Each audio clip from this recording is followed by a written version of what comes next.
We're going to hear about a company that's focusing on the reality of boating today. There's a huge amount of electrification of propulsion across the leisure marine industry, but this company is focusing on hybridization. So I'm here with Matilde.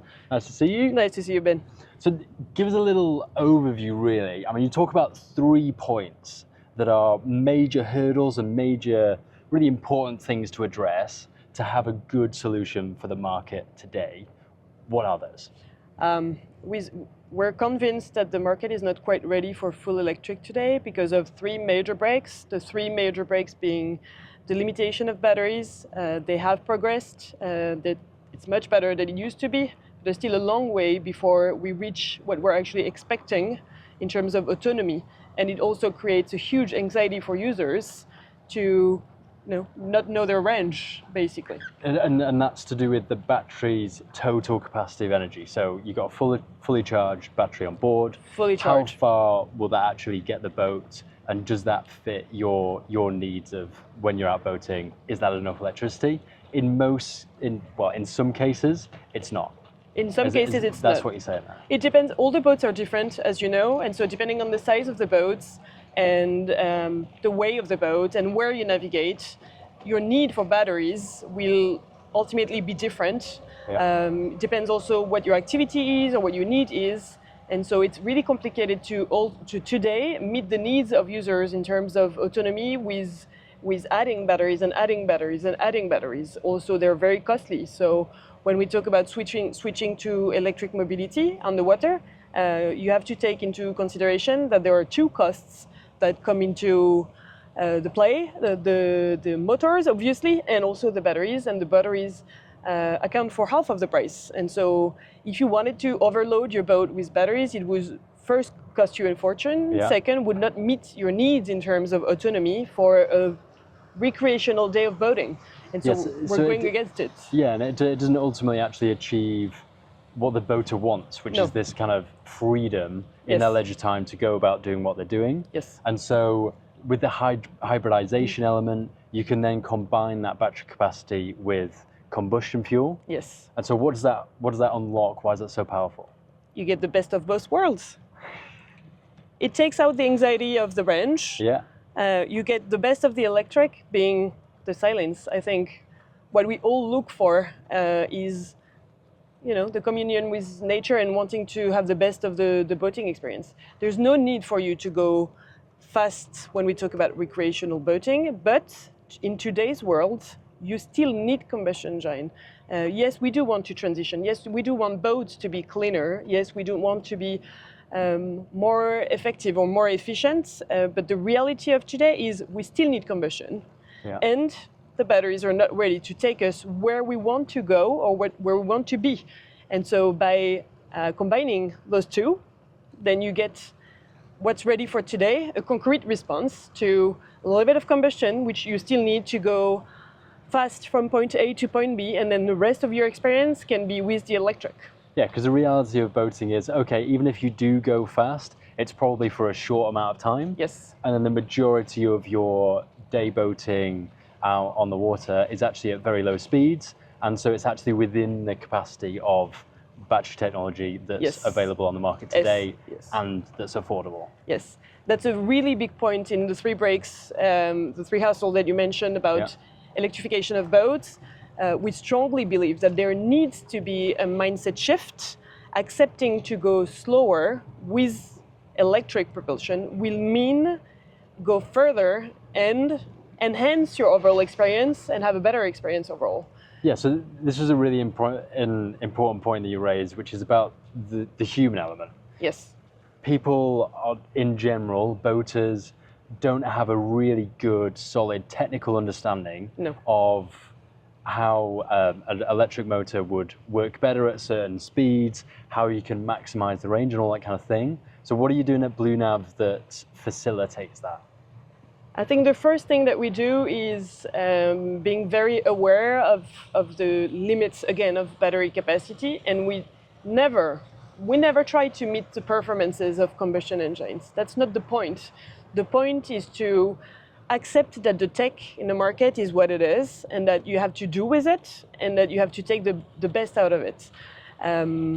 There's no technical difficulty in manufacturing the highest power electric engine. Not difficult at all. Yeah, there's hardly a cap on that. Like, if you want a lot of horsepower, you want to go really fast, it's absolutely possible. Go for it. No difficulty, except finding the batteries and paying for the batteries and then ultimately, how far will you go? Yeah. We've heard, we've seen. Obviously, we know what all the actors of the electrification do on the market. We've seen electric boats or electric motors that meet the performances of the combustion. So you do copy and paste, right? You take out your old combustion and you replace it by a full electric with the same horsepowers. Some of them have up to 1 hour of autonomy. What do you do with that? It does not answer. I mean, it's great. The performances are fantastic. The speeds and the technology behind it is fantastic. You get to like a proof of concept is great. The reality of a boater actually needing that or purchasing it and having viable businesses behind it as well is a little bit of a difficult reality. That's what we feel, that it does not meet the demands and the needs and the reality of today's world. So what do we do about it? And that's where we come in with BlueNav. Everything we do is focused on reality today. What do we do to bring a concrete answer that's applicable today? And yes, we will evolve as the market evolves, as the technology evolves. But for today, it is what it is. There's nothing you can do to fight against it. And we would rather accept to keep using the combustion engine and accept that it's very necessary to keep using it rather than do nothing about it and try to project too much into the future. Yeah, I love that that's the reality of today. Yes. Because it's wonderful saying we're on a progression, we're getting there. And admittedly, with fully electric propulsion, for small vessels, little dinghies, it's pretty good. It works. From a purely user experience point of view, very, very strong. But actually in most recreational boats, as they get larger and larger, hybrid is actually a really powerful solution for accommodating for those that can be provided today at a fairly accessible price point and technology point of view. Yes. Yeah. And we haven't talked about the infrastructures. Yes. The recharging infrastructure. Let's go into that. So there's a couple points that really restrict fully electric boating.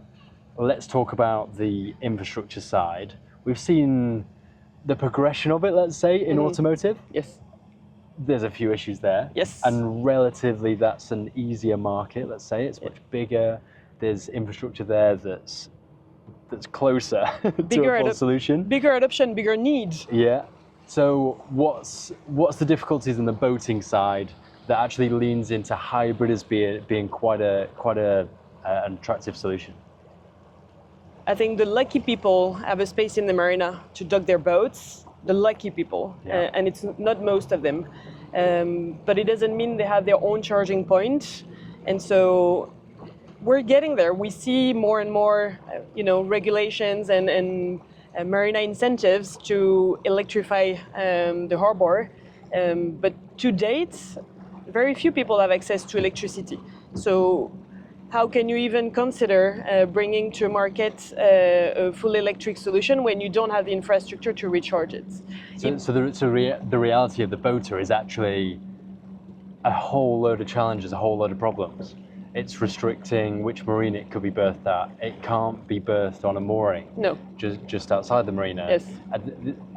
There's a whole bunch of challenge. And so it's made it really, really difficult for someone to adopt that and actually go fully electric. The reality is time, basically. Yes, we will get there. We will get to better battery technologies. We will get there to greener boats. We will get to infrastructures. But for now, what do we have? We have regular plugs, and we have to deal with what we have. And so by developing our systems to be adaptable to regular plugs and not looking for superchargers or super anything, again, answer to reality today. Accessible. Yeah. There are two types of